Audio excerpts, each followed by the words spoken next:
In this lecture, I want to talk about deviation management. I'm Elmar Fedro, I'm quality manager, and I want to show you a couple of points out of my own experience. First of all, if you think about deviation management, you might think about that it is all about technical problem solving. To my experience, that's only half of it. The other half is how you communicate topics.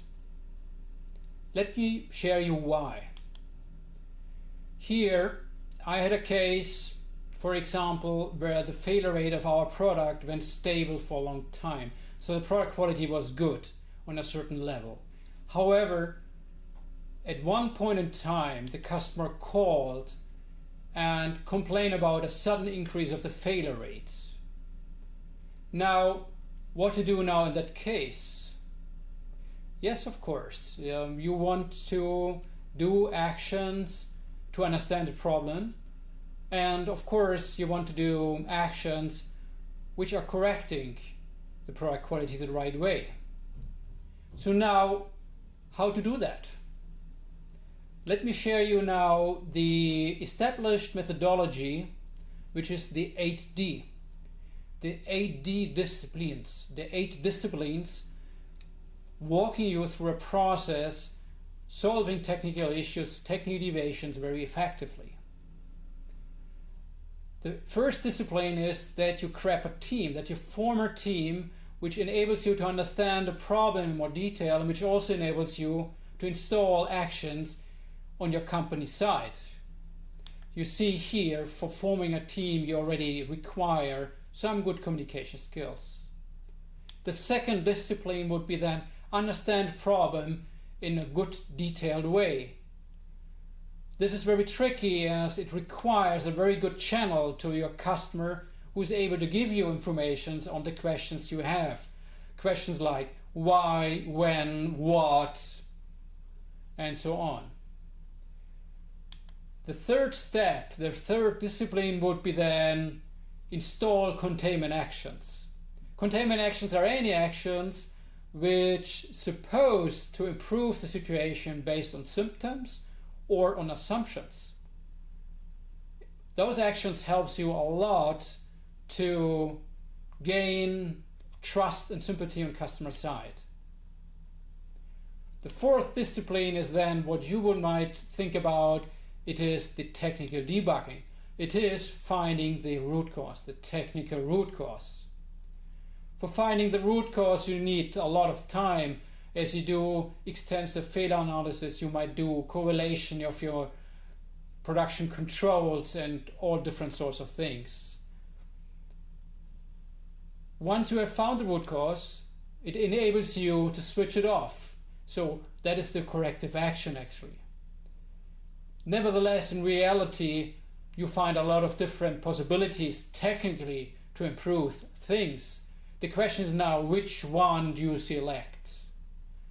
This is also the discussion then, not only technically done, but maybe also from other politics' views. The sixth step even further goes away from technical things, which is about you need to implement the corrective action. Basically, who is paying the efforts now you do by changing it? The seventh discipline is about learning and defining any prevention for the future. This is important because on that particular product where you discover the failure, this particular failure could also occur eventually on other products or on other production lines. Nevertheless, this is very good from terms of quality management. We will realize that other people in other areas might not wait for you as they did not ask for those actions. You need to convince them. Again, it's less technical, it's more communication thing. The last discipline, the eighth one, is once you have all done those ones, you can release your teams, which indicates clearly inside your company and outside to the customer that the case is solved. As a quality manager, please be aware that you cannot expect a thank you because this job is exactly part of your role. So now what could happen is you have done all those things and it seems that failure rate goes in the right direction, that you find obviously the right improvements. Nevertheless, I also had the situation that it went up again and the customer calls and clearly indicates that they are not convinced in the actions you have done. They're going to lose trust. So now, how you gain trust? You gain trust if you provide transparency. Transparency of what you do, why, and when. And this plan here helped a lot in maintaining the trust. Simply, it shows you the different actions and steps from an AD in some more detailed ways, and when you do it and when they are finished, at least from a planning point of view. With this kind of transparency and plan, the customer allowed us to proceed our work, and they agreed in proceeding the delivery. So with that plan, even though that the failure rate went up, we maintained our business still. Nevertheless, at a certain point of time, the quality was in such a level that the customer decided, at least has been up to the point to decide, whether to stop the business or not. And now you realize that you need to have really convincing parts in your hands and that you need to work with the customer hand in hand. This again has something to do with the communication, and it needs to be synchronized. And you need to synchronize the external company and the internal one on the one side. And then secondly, of course, your internal stakeholders as well. First of all, the external synchronization you do all on your planning steps. So you share with the customer what you intend to do. And then, of course, in a certain frequency, you share your results of your plan, what you have done then. And you repeat that frequency.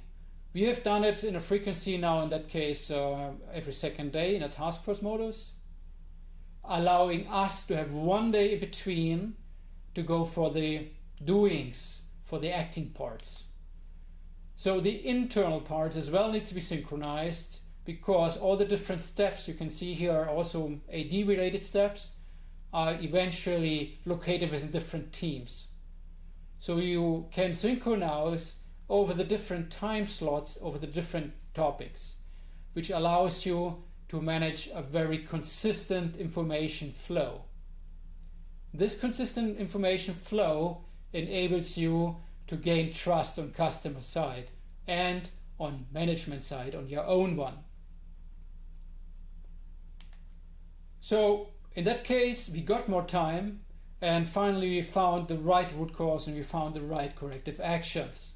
So finally we managed to bring the failure rates down, and you realize now on that slide, even though a couple of months has been gone until all our actions has been effective. And that is why I state deviation management is a lot about gaining time, which requires a good communication, and this time is to solve the issues, the technical issue, where you need a good problem solving methodology.